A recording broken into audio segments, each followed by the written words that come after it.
কচোন ৰোজা ৰাখছা না নাই কেইটা ৰাখছা ৰোজা এটা ৰাখছা হেগো ভাই মোক হলি দিয়া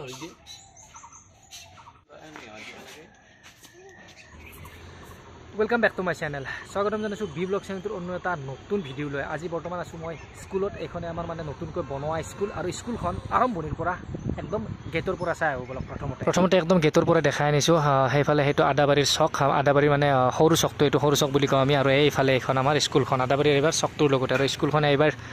একদম ধুনীয়াকৈ বনাইছে মাজেদি এনেকৈ কৰিডৰ ৰাখিছে এখন গেট আৰু এইফালে বেনাৰ চেনাৰ এনেকৈ গোটেইখিনি দিছে আৰু এইফালে এখন বেনাৰ ইয়াত মহৎলোকৰ বাণী কিছুমান লিখাই আছে গোটেই মহৎলোকৰ বাণী আৰু সেইফালে এনিমেলছ নেম চেম কিবা কিবি আছে আৰু এইফালে গোটেই আখৰ চাখৰ ধুনীয়াকৈ দি থৈ দিছে আৰু এইফালে সোমাই আহিবলৈ গোটেই কাম আমাৰ কমপ্লিট হোৱা নাই যিহেতু আমি ৰিজাল্ট দি আছোঁ গতিকে এইখিনি কৰি লৈছে আৰু এইখন ফিল্ডখন আৰু ইমানখিনি কাম কমপ্লিট হৈছে ঘৰ দুৱাৰৰ গোটেইখিনি কাম কমপ্লিট হৈছে কিন্তু চোতালখন অলপ পৰিপাতি কৰিব বাকী আছে বহুত বেছি ডাঙৰ আমাৰ এৰিয়াটো গতিকে এইখিনি পৰিপাতি কৰা হোৱাৰ পিছতহে 1 তাৰিখৰ পৰা ক্লাছ আমাৰ আৰম্ভ হ'ব আৰু বাউণ্ডেৰীত বেৰা চেৰাও দিয়া হ'ল টিঙেৰে গোটেইখিনি বেৰা দিয়া গৈছে এইফালে গোটেই টিঙেৰে বেৰা দিয়া গ'ল গোটেই কমপ্লিট এইবিলাক কাম আৰু এইফালৰ পৰা ভিউটো বহুত বেছি ভাল লগা এইবাৰ সেইফালে এই দলংখন আছে আৰু তলফালে মাছ চাছ মাৰি আছে আৰু এনেকৈ আৰু এইফালে এখন পথাৰ কিন্তু বাৰিষাৰ দিনত এইবিলাক গোটেই পানীৰে ভৰি পৰিব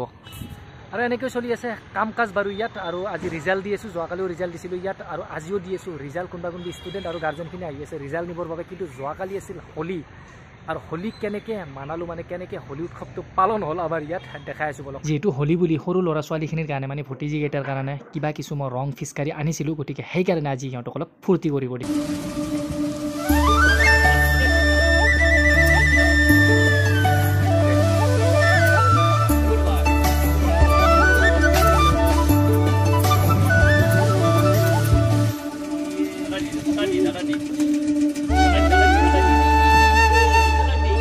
মুখ নেদে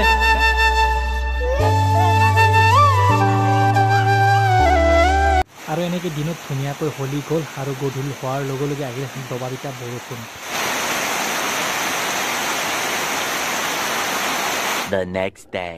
আৰু এনেকৈ কালি গধূলি হোৱাৰ লগে লগে দিছিল দবাবিটা বৰষুণ আৰু বৰষুণৰ কাৰণে আৰু ভিডিঅ'টো ফিনিছ নকৰিলোঁ যিহেতু ৰাতি হ'ল আৰু ভিডিঅ'টো পিছে যোৱাকালি খাটাও হৈছিল সেইকাৰণে ফিনিছ কৰা নহ'ল আজি পুনৰ লৈ একবাৰ পলাই আহিছোঁ আজিও বতৰৰ কণ্ডিশ্যন একেবাৰে বেয়া চাৰিওফালে আন্ধাৰ মুন্ধাৰ আৰু যিহেতু আমাৰ 15টা 16টা ৰোজা গ'লত মানে আজি 16 নম্বৰ ৰোজা আমাৰ এই ৰোজা ৰাখিছে নে ৰাখা নাই ক'ব এতিয়া ৰোজা ৰাখিছা থকা ৰোজা ৰাখিছা কচোন ৰোজা ৰাখিছা না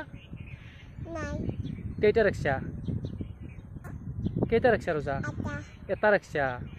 আৰু ৰাখবি না আজি ৰোজা ৰাখিছা না নাই হা আজি ৰাখিছা না কোৱা আজি অঁ কেইটা ৰাখিছা এটা আৰু ৰাখবি না আমাৰ এও ৰজা কি বস্তু বুজি পোৱা হ'ল হয় না ৰজা কি বস্তু বুজি পোৱা হ'ল আৰু ৰজা অৱশ্যে যিকোনো আমিতো ইছলাম ধৰ্মৰ মানুহখিনিয়ে ৰোজা ৰাখোঁ কিন্তু ৰোজা ৰখাটো এক প্ৰকাৰটো উপবাসেই থকা যায় আৰু উপবাসে থকাটো হেল্থৰ কাৰণে বহুতে বেছি ভাল কাৰণ আমি যেতিয়া অলপ কাম কৰোঁ বা আগবেলা কাম কৰিলেও আমি শৰীৰটোক ৰেষ্ট দিওঁ অলপ খোৱা লোৱা কৰি শুওঁ কিন্তু আমি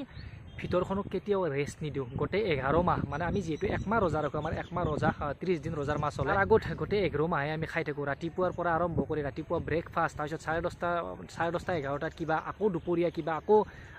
গধূলি কিবা তাৰপিছত ৰাতি ভাত খাই শুই থাকোঁ মুঠতে আমি গোটেই শৰীৰটোক ৰাতি যদিও আমি শুই থাকোঁ কিন্তু পেট ভৰাই খাই লৈ শুই থাকোঁ আমাৰ শৰীৰটোৱে ৰেষ্ট পায় কিন্তু ভিতৰটোই কাম কৰিয়ে থাকে কাৰণ খাদ্যবিলাক আমি পেটত ভৰাই লৈ শুওঁ আৰু সেইকাৰণে ৰোজা ৰখাটো গোটেই দিনটো উপবাসে থকাটো ৰোজা ৰাখক বা এনেই উপবাসে থাকক সেইটো শৰীৰৰ কাৰণে বহুতে বেছি ভাল আৰু সেইখিনি সময়ত শৰীৰৰ ভিতৰৰ লিভাৰ চিভাৰবিলাকে মানে অলপ ৰেষ্ট পায় আৰু যদি কাৰোবাৰ ওজন বাঢ়ে মানে শৰীৰৰ যদি ওজন বাঢ়ে সেই ওজন কমাবৰ বাবে ডক্টৰৰ ওচৰত গ'লে তেখেতসকলেও উপবাসে থকাটোৱে পৰামৰ্শ দিয়ে 16 ঘণ্টা আজিকালি একো নোখোৱাকৈ থাকিব দিয়ে হয়তো পানী বা লাল চাহ খাই থাকিব দিয়ে আৰু এনেকৈ উপবাসে থকাৰ ফলত পেটৰ বিভিন্ন সমস্যা দূৰ হয় আৰু বহুত সৰু সুৰা বেমাৰৰ পৰা আমি হাত সাৰিব পাৰোঁ আৰু লগতে উপবাসে থকাৰ ফলত আমাৰ শৰীৰৰ ইমিউনিটি চিষ্টেমটো বাঢ়ি যায় বৃদ্ধি হয় গতিকে ৰোজাকেইটা ৰাখি উপবাসে আছোঁ যদিও অলপ ক্ষীণাইছোঁ যদিও শৰীৰৰ বহুতখিনি বেনিফিট হৈছে